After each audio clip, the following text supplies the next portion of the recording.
Kevin Riley unlocked the front door, took off his shoes, and walked to the kitchen. He had just driven his wife, Carrie, to the airport for her bi-weekly 3-day business trip. She worked as a secretary for Bradley Knox III, whom Kevin mockingly called Trey. Carrie always reminded him that her boss disliked him. "Kevin, Bradley can't stand you," Carrie would say. Kevin never admitted it, but he enjoyed using the nickname because he didn't like Bradley, finding him insincere. Checking his watch, Kevin saw it was only 7:30 a.m. He had time for another cup of coffee and to check his email before heading to the store. Though not a big fan of computers, he used email to stay in touch with friends from trade school, where he studied diesel mechanics. Now in his 30s, Kevin was one of 3 head mechanics at a heavy equipment firm. Despite his position, he still worked hands-on with his team. Although his job occasionally required overtime and travel, it was less frequent than Carrie's trips. She had been at Crosby & Knox for 6 months, moving up from a real estate clerk to a higher-paying legal secretary after completing advanced training. Kevin and Carrie met in college over 8 years ago and have been married for 6 years. They bought their house after saving up while starting their careers. Kevin had just started at the store, and Carrie was a secretary at a local real estate firm. Their combined efforts allowed them to put a down payment on their home.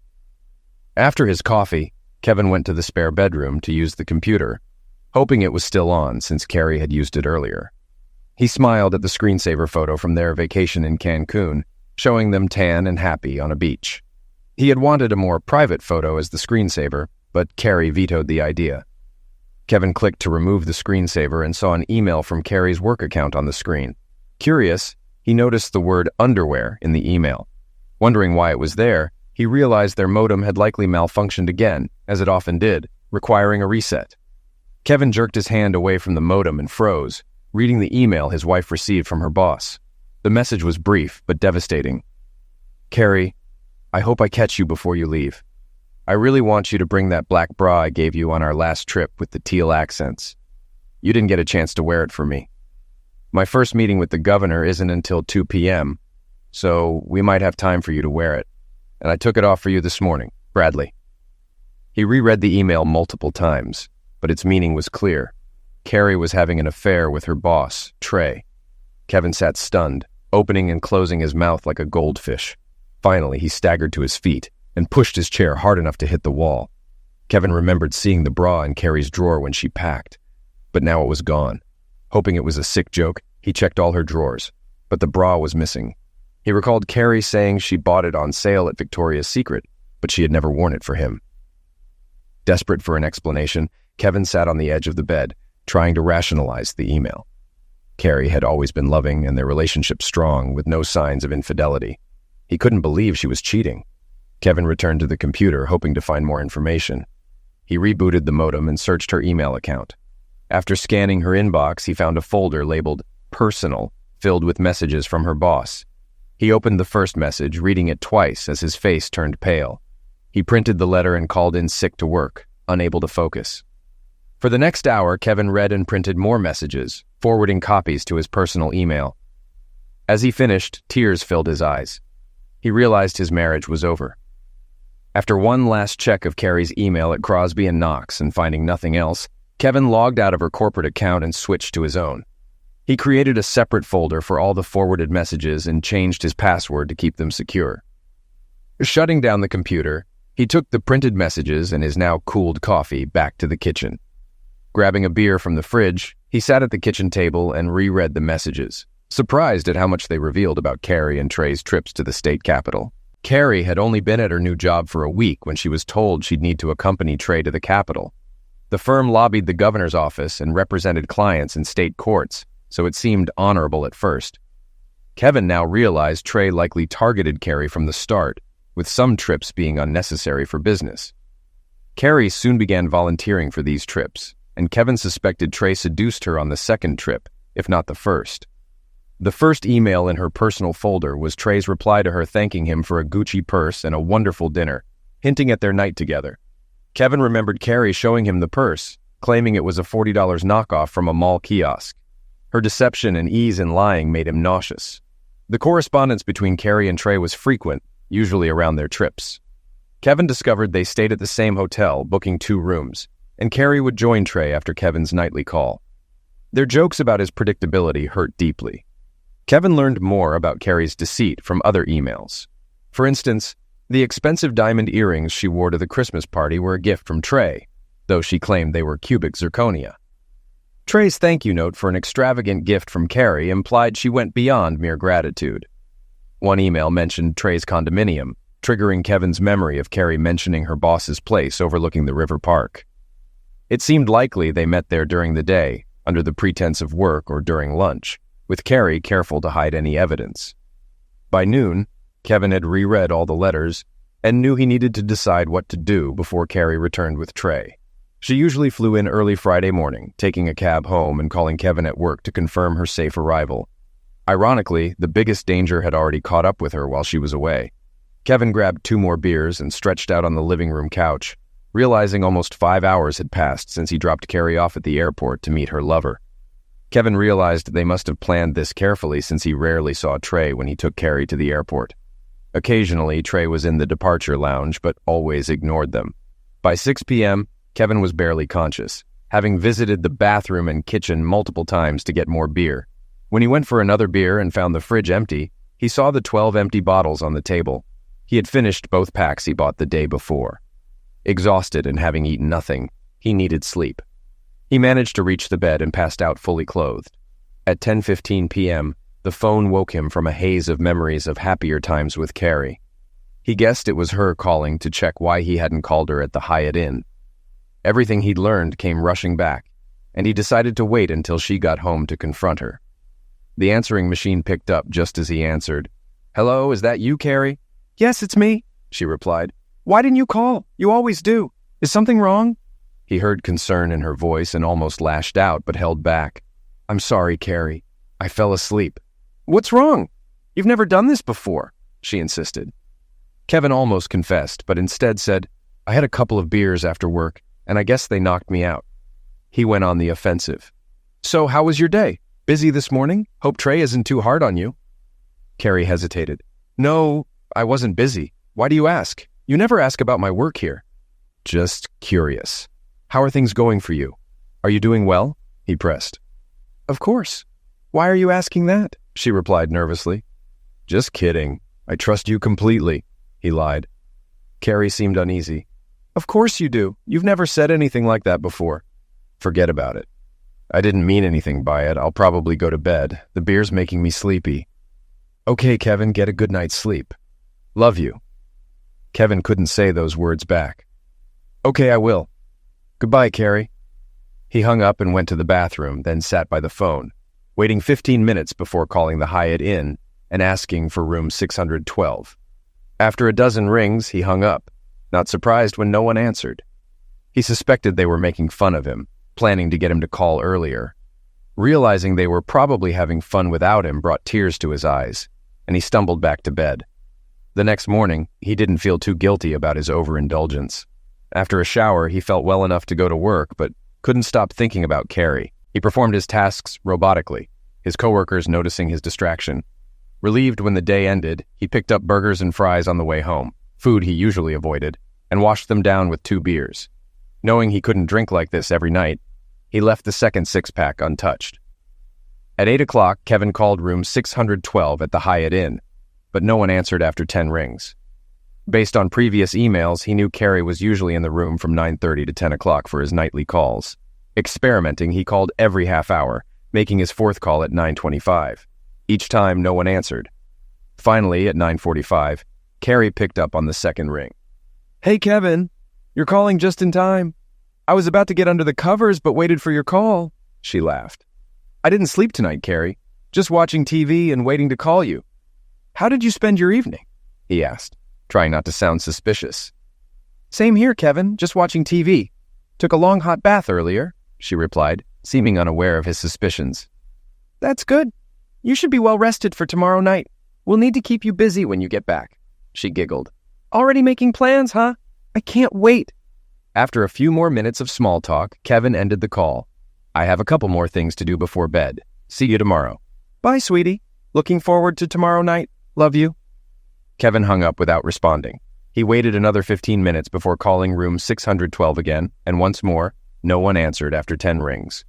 The next day, Kevin went to work but left early after lunch to be home when Carrie arrived from the airport.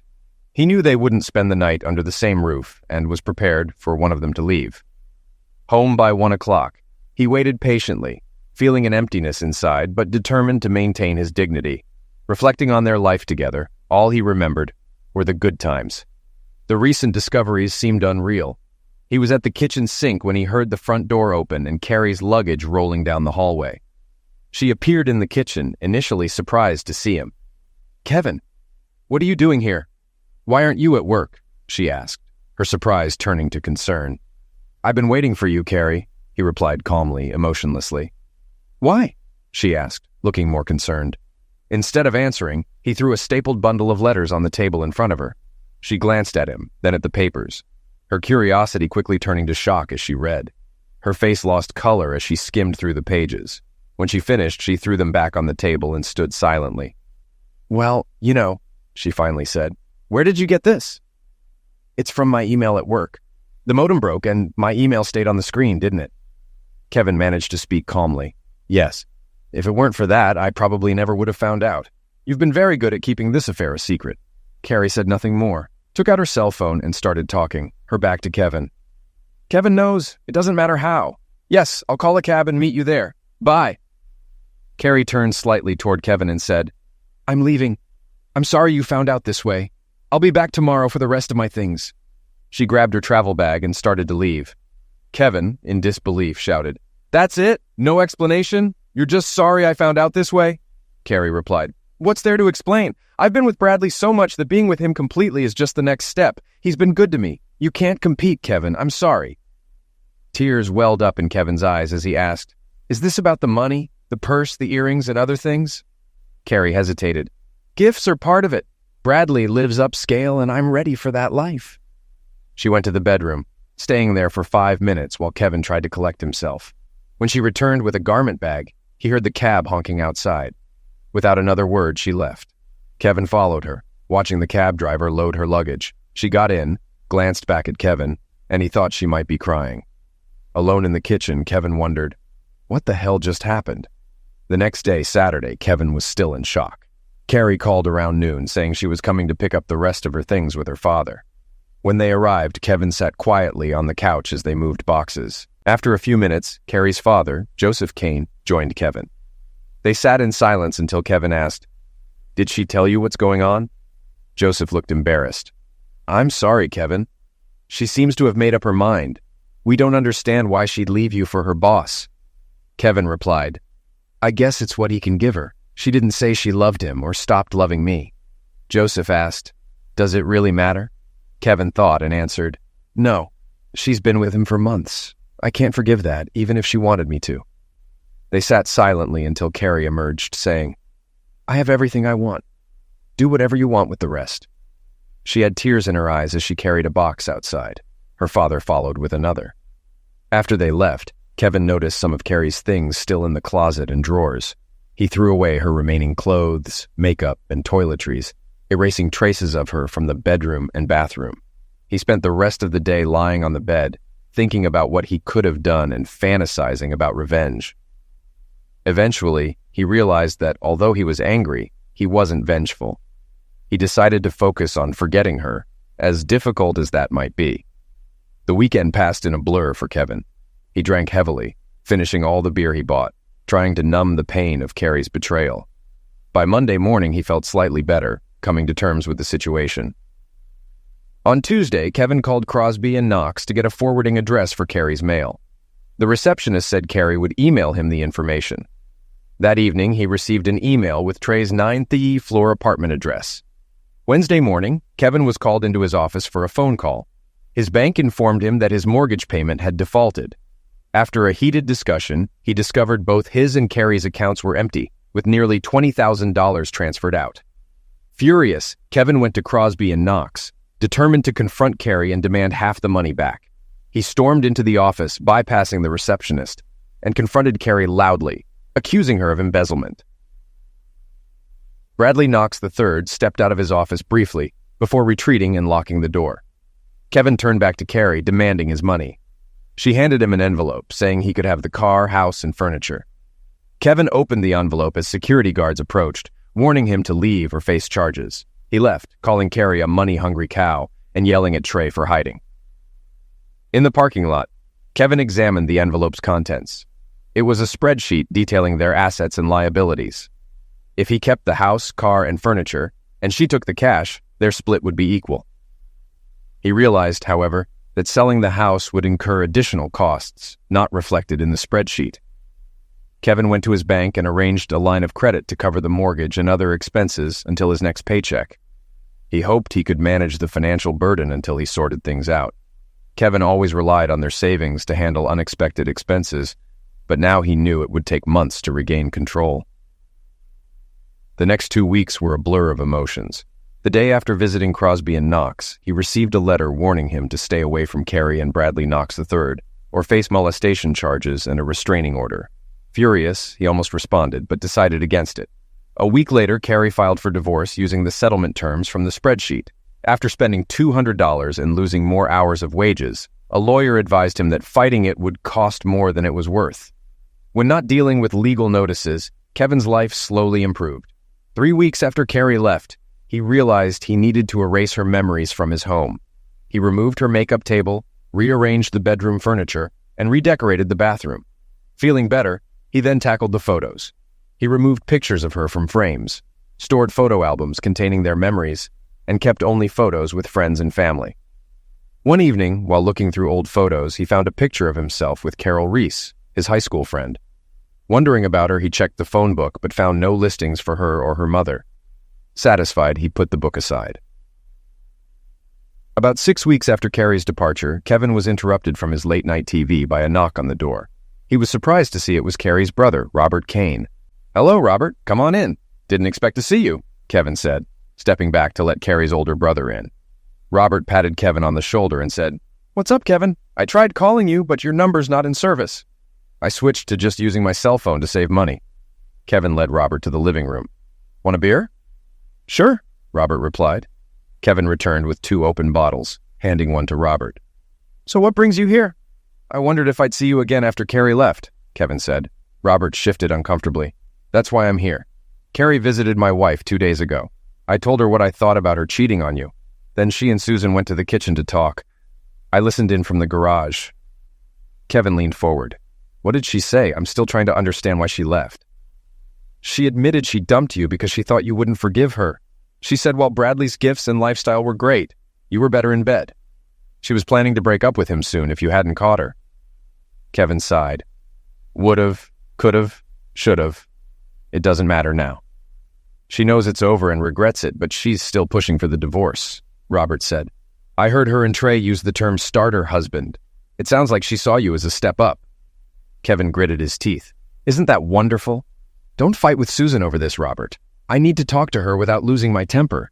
My wife has a lot to answer for." They talked for another half hour before Robert left, adding a few minor details. Kevin fell asleep later, still thinking about being a starter husband. The next day, Kevin stopped by a grocery store to start eating healthier. At the checkout, the cashier recognized him. "Aren't you Kevin Riley?" she asked. "Hi, Wendy. I didn't know you worked here." "It's been a while," Kevin replied. After paying, he asked, "You were friends with Carol Reese. Do you know what happened to her or her mother?" Wendy thought for a moment. "I heard she got married years ago. Her mother still lives in the same house, but remarried. Her last name is now Smith or something similar." "Thanks, Wendy," Kevin said, feeling a bit more at ease. Agreeing to meet for coffee sometime, Kevin and his old friend said their goodbyes. Returning home in a better mood, Kevin cooked a healthy dinner and went for a jog. Determined to make this his new routine, he embraced proper nutrition and regular exercise. After his jog, Kevin looked up Carol's mother's phone number and found it under Smithers. He called Mary Ann Smithers, who gave him Carol's number and mentioned that Carol was now a widow. Kevin noted Carol's address was in a low-income neighborhood and decided to call her soon. Over the next few days, Kevin's new lifestyle improved his mood, making him more positive at work. However, a short letter from Carrie disrupted his progress. The letter said, "I never thought of you as a starter husband," clearly influenced by Robert and Susan's conversation. Kevin replied, "Actions speak louder than words," but received no response. 3 months after Carrie left, Kevin received the final divorce papers. Surprised at how quickly Trey expedited the process, he celebrated with a single beer. He sent Carrie a final email. "You got what you wanted," and never heard back. Later that evening, Kevin decided to call Carol Jansen. When she answered, she was glad to hear from him. They spent an hour catching up. Carol shared that her husband, Frank Jansen, was liquidated in Iraq, leaving her a widow with a 4-year-old daughter, Chrissy. She lived on a survivor's pension but planned to return to work as a therapist once Chrissy started school. Kevin shared details about his divorce. As their conversation ended, he asked Carol if she'd like to get together for dinner or drinks. Carol hesitated, explaining she wasn't ready to date and was focused on her daughter. Kevin, disappointed, wished her well and hung up. Feeling rejected and dealing with the finality of his divorce, Kevin grabbed another beer and went to bed, reflecting on an emotionally difficult day. The next 2 months flew by. Kevin settled into a routine, avoiding new relationships until thoughts of Carrie faded. He still thought about her often, but it became less painful over time. Kevin had given up his landline and premium cable to save money and now read newspapers left in the lunchroom by coworkers. One morning, during a coffee break, a coworker handed him a newspaper with the headline, "One dead, one in critical condition." The article described a fatal accident involving Bradley Knox III and Carrie Riley. Bradley died, and Carrie was in critical condition, with booze suspected as a factor. After reading the article twice, Kevin tossed it back. "Can't say I'm sorry he's dead. I hope Carrie recovers, but I don't care enough to worry." His coworker commented on how hard Carrie's departure had hit him, to which Kevin responded, "Reading that article proved to me I can move on. I don't feel the need to rush to her bedside." The article marked a turning point for Kevin. He felt a weight lift and realized he could move on. Over the next few days, news confirmed Bradley's DUI and Carrie's critical condition. Kevin invited a secretary over for dinner, enjoying her company and feeling ready to move forward. 2 weeks after the accident, Robert Kane visited Kevin. They sat in the kitchen with beers. "What brings you here, Robert?" Kevin asked. "Just in the neighborhood. Sorry about Carrie's accident. How's she doing?" Robert explained Carrie's severe head injury and medication-induced coma. "It's hard on our parents. Thank goodness she wore her seatbelt. Bradley didn't, and he paid for it." Kevin suggested suing Bradley's estate. Robert sighed. "Dad and I talked about it. We'll see after she's off the medications and out of the coma if she comes out at all." Kevin expressed concern. "Tell your parents hello. I've moved on with my life. I even had my first date in years. I'm sorry she was hurt, but I won't let it affect me now." They talked about sports and work, avoiding the topic of Carrie until Robert left. As he was leaving, Robert said, "Susan and I are doing better. She saw the mess Carrie was in and decided she's happy to be with me. Sometimes the grass seems greener, but it's not."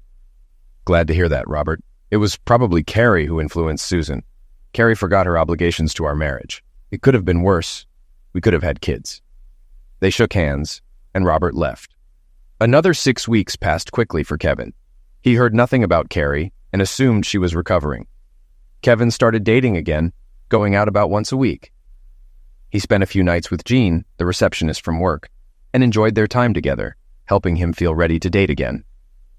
One Thursday evening, Kevin returned from his run and heard the doorbell. He was surprised to see his former father-in-law. "Come in, Joseph. What brings you here?" "I can't stay. I'm on my way to the hospital. We want you to visit Carrie with us tomorrow at 2 p.m. She just arrived this week." Kevin looked puzzled. "Why do you need me to visit her? Our marriage has been over for a long time." "We'd just like you to meet us there. We'll talk then. I'm in a hurry." "See you tomorrow," Joseph said, hurrying back to his car. The next day, Kevin rearranged his schedule, left work early, and headed to the hospital, snacking on fruit as he drove. He arrived at 2:30 p.m. and went to Carrie's room, feeling a bit nervous. He hadn't seen her since his angry visit to her office and hadn't exchanged emails in months. Carrie was asleep, her hair now only 2 inches long from surgery, with a visible scar on her head. She had an IV and heart monitoring equipment connected to her. Kevin decided to wait for her parents, feeling a mix of emotions. After a couple of minutes, Carrie woke up and smiled at him. "Kevin, you're here. Where have you been? I've missed you these past 3 days." Taken aback, Kevin replied, "I've been home and at work." Confused, Carrie asked, "Why weren't you here when I woke up? Why would you go to work or stay home when I was here?" Kevin, feeling frustrated, said, "We're divorced. You left me for your lover. Why should I visit you? I'm only here because your parents asked me to come." Her reaction surprised Kevin as she shrieked and tried to move toward him, becoming extremely agitated. "No, no, no! What are you saying? she cried, waving her arms and trying to free herself from the equipment. She ripped the IV out of her arm, causing the infusion pump and heart monitor to sound alarms. 2 nurses rushed in. One asked, "What did you do to her?" before restraining Carrie. Kevin replied, "I didn't do anything. I was just standing here." Carrie mumbled incoherently, trying to break free. The second nurse said, "I'll get the restraints and call the doctor for sedation," and left. Kevin walked out, shaking his head. "I think she's crazy." As he reached the elevator, Carrie's parents arrived. Before they could speak, they heard screams from Carrie's room and saw a nurse rushing in with restraints and a syringe. Carrie's mother asked, "You didn't talk to her, did you?" Kevin nodded and she exclaimed, "Good God, no!" rushing past him. Kevin, bewildered by the situation, watched for a moment before pressing the elevator button. As the doors closed, he saw Carrie's father looking for him. Kevin waved a farewell and left. Relieved to start the weekend early, Kevin drove home, reflecting on the strange events. Deciding to forget about it, he concluded that Carrie's psychological issues were best left to her parents and doctors. After showering, Kevin thought about calling Carol Jansen again. If she refused, he would call Jean from the office. Almost hanging up as the phone rang, he was surprised when Carol answered. "Hi, Carol. This is Kevin Riley. I hope I didn't catch you at a bad time." "No, I'm glad you called. I tried to contact you, but your number wasn't working. I wanted to apologize for being harsh last time." "I only use my cell now. No need to apologize. I was calling to see if you'd like to have dinner tonight or tomorrow." Carol hesitated. "I have plans with my mom and stepdad tomorrow, and I couldn't find a babysitter for Chrissy tonight." "Why not bring Chrissy with us? I'd love to meet her." Carol laughed. "Have you ever taken a 4-year-old to dinner? It limits restaurant choices. Let's pick a family-friendly place. I'd really like to take you out." Carol finally agreed. "There's a restaurant Chrissy likes with a great dessert bar. How about that?" "Perfect. I'll pick you up at 5. Just tell me where it is." Carol was excited. "Are you sure about taking Chrissy?" "Absolutely. If she's anything like her mother, it'll be a pleasure." Pleased with the plan, Kevin felt optimistic about the evening. They bantered until Carol had to get ready to leave. Kevin was thrilled, happier than he had been in a long time, and hoped their evening would be everything he envisioned. Later, lying in bed, Kevin replayed the details of his date with Carol and Chrissy. He smiled, pleased with how well it went. He looked forward to Sunday morning, having agreed to join them for church, not for the sermon, but to spend more time with Carol and Chrissy. He remembered picking Carol up and being struck by her beauty. Her short dark hair suited her, and she seemed taller and more confident. Chrissy, a miniature version of Carol, had dark hair and eyes. Kevin was initially worried about how Chrissy would react to him, but those fears vanished when she held his hand as they walked to the restaurant. Dinner went well, with plenty of conversation. Chrissy often interrupted, asking about words she didn't understand, which Kevin found amusing. After dinner, he and Chrissy prepared desserts together, solidifying their bond. After a pleasant evening, Kevin walked Carol and Chrissy to their apartment. Chrissy's need for her mother's attention prevented any goodnight kiss, but Kevin was content. On Sunday, after church and brunch at IHOP, Carol dropped Kevin off at his house. Chrissy reminded him of their zoo plans, and Kevin reassured her, promising not to forget. As he exited the car, he noticed his former in-laws at his door. Carrie's mother, Nancy, looked upset. "We need to talk to you. It's very important." Kevin invited them in for coffee. Once seated, Nancy explained, "Carrie is in a terrible state. Since your visit, she's been hysterical whenever the sedation wears off." Kevin asked, "What does this have to do with me?" Nancy replied, "We wanted you to meet with her neurologist first. He could explain her condition to you." Kevin apologized. "I'm sorry, I didn't know. But what difference does it make? I hardly said anything to her." Nancy whimpered, and her husband took her hand before she continued. "The problem is, you told her about her affair and the divorce. We wanted to avoid that until she got stronger." Kevin, puzzled, asked, "Why wouldn't I mention her affair and divorce? She can't think I'd forget. Trey's pass away doesn't mean I'll take her back." Joseph explained, "Carrie had a severe head injury, damaging part of her temporal lobe, causing retrograde amnesia." "Amnesia? But she recognized me and you both," Kevin said. "She hasn't lost all her memory.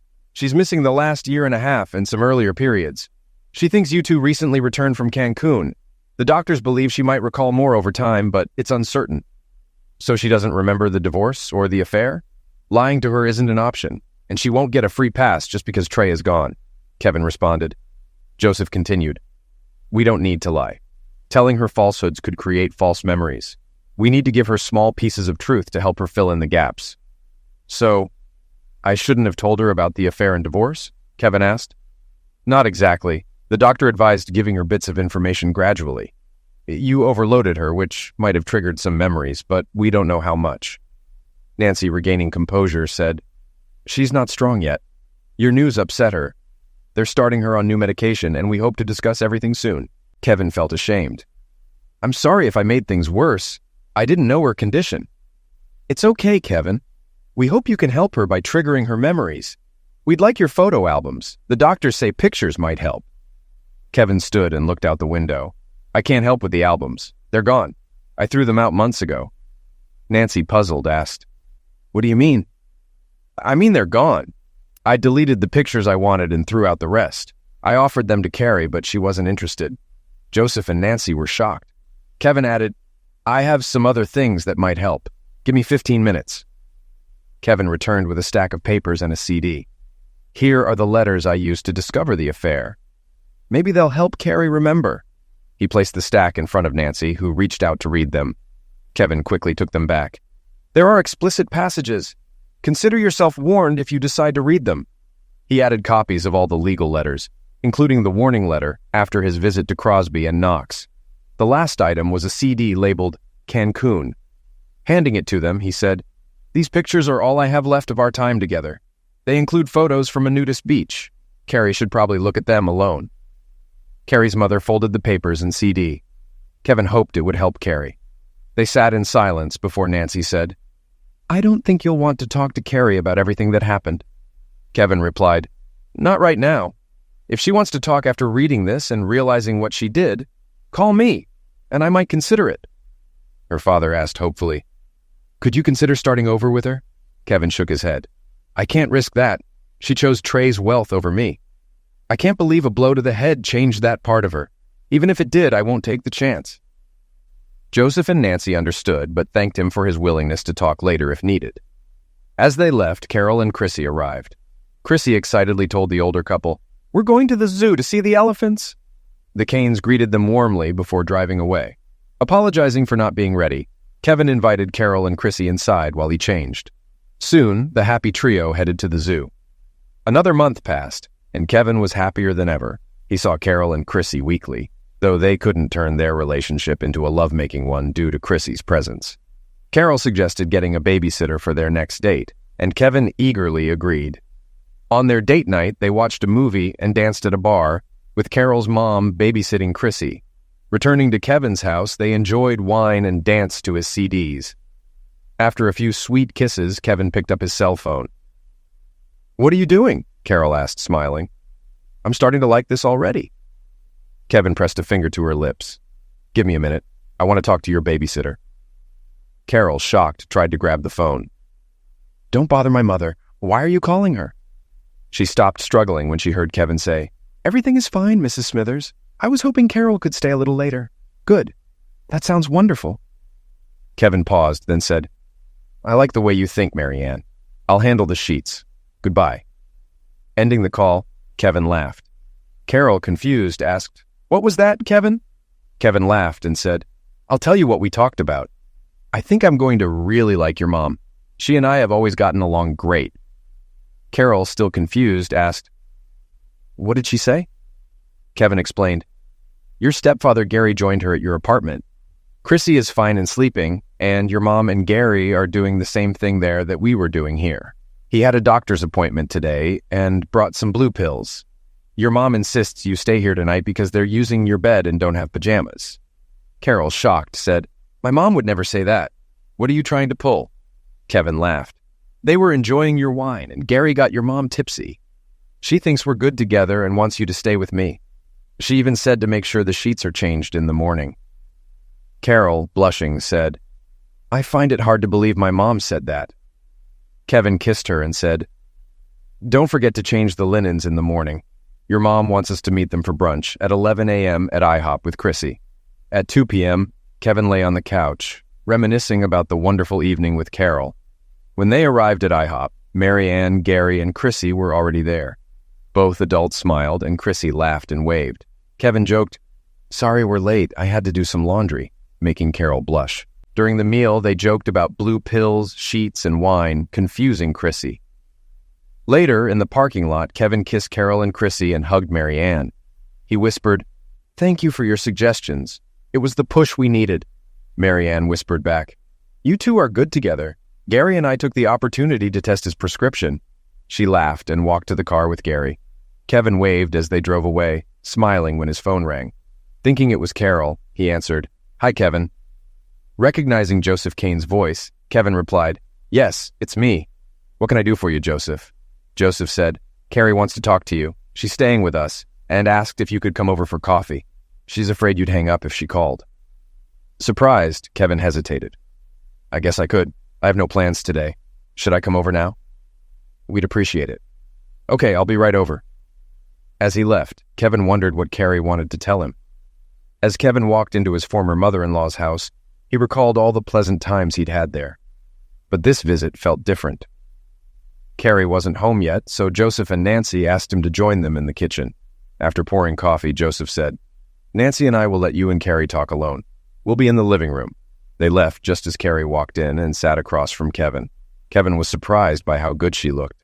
Her hair had grown back and was styled, but she seemed thinner and had dark circles under her eyes. She looked nervous, twisting a handkerchief in her hands. Kevin broke the ice. "You seem to be recovering well, Carrie." "Thanks, Kevin. I appreciate you coming on such short notice. I hope it wasn't inconvenient."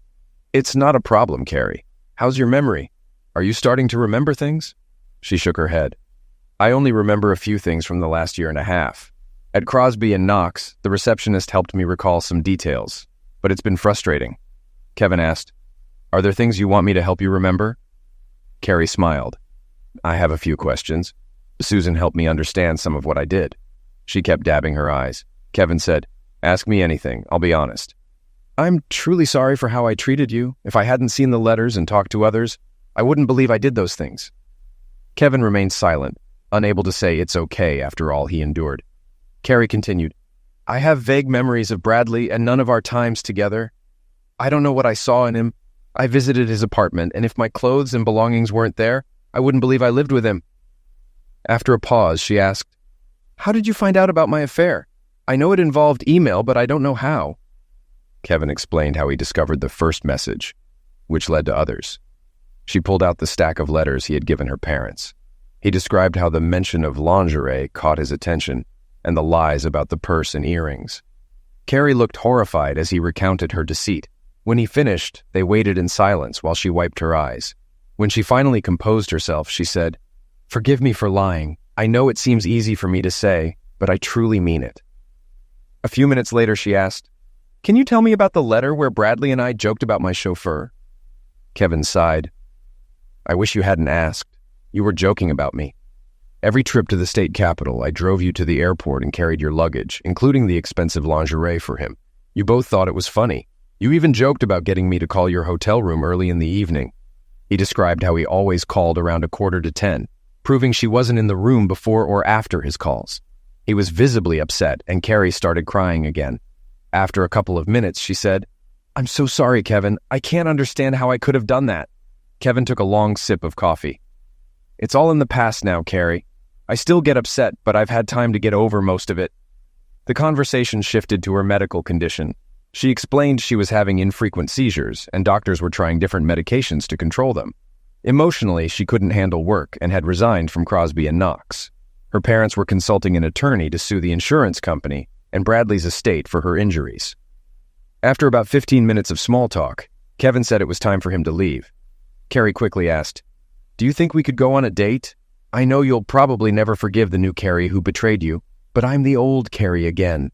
I don't remember cheating on you. Maybe if we went out to dinner or another date, you could fall in love with the old Carrie again someday." She spoke quickly, hoping to get it all out before he could interrupt. Kevin considered his response carefully. "I'm sorry, Carrie. To me, there's no old or new Carrie. There's just the one I loved and then lost to Trey. It took a long time, but I've moved on.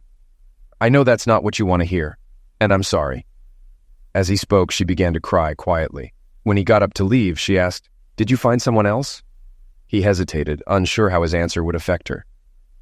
"I think so, Carrie. I think so." "Is it the dark-haired woman with the little girl?" Kevin was surprised. "Yes, that's her." "How did you know?" "My parents saw her at the house and told me," Carrie said, still wiping her eyes. Finally, she added, "You deserve someone who will treat you better than I did." Then she turned and ran out of the room. Kevin left the room and was gone long before Carrie's parents realized he and Carrie were no longer in the kitchen. A month later, on a sunny Saturday afternoon in April, Gary and Kevin used a rented truck to move Carol and Chrissy from their apartment to Kevin's house. Things were going so well between them that they decided to see if they were meant to be together. Chrissy was excited to have a yard to play in and her own big room. Kevin's computer had been moved to a corner of the living room, and the room it was in was now freshly painted and decorated for a little girl. There was a large box in the garage with a child's play set and swing set waiting to be assembled. The three of them began to attend church regularly every Sunday, and soon Kevin noticed that Carrie's parents didn't attend the same church very often. He didn't give it much thought when, 4 months after Carol moved in with him, the minister announced that they were getting married this coming Saturday, and that anyone from the congregation was welcome to attend the wedding. They decided that a small, informal wedding was what they needed, and chose their church rather than City Hall for the ceremony. Chrissy was thrilled to be her mother's only flower girl, and that she would soon have a new father. Kevin was quick to let her know. "Frank Jansen will always be your father, but I'll be happy to be your father too." He and Carol agreed that Chrissy would keep her father's last name, even if they made a legal adoption. Kevin insisted that the sacrifice Frank had made would not result in him losing his only child.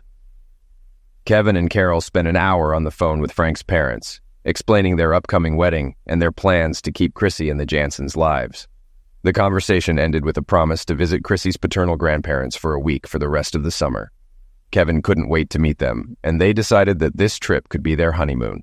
Their simple wedding ceremony went off without a hitch, and friends and family gathered at the church. It was obvious to some that Carol was pregnant, and Chrissy made sure that everyone in the church knew that she was having twin brothers. It was hard to tell what Chrissy was more excited about, the impending arrival of 2 brothers, or the fact that Kevin was now her father. A week later, when Kevin was changing the exhaust system before a trip to visit the Jansens, he ran into his former brother-in-law, Robert Kane. He was surprised to learn that Robert and Susan had accompanied Carrie to the wedding the previous week. They had only stayed until the end of the service, as Carrie had found it much more difficult to be there than she had expected.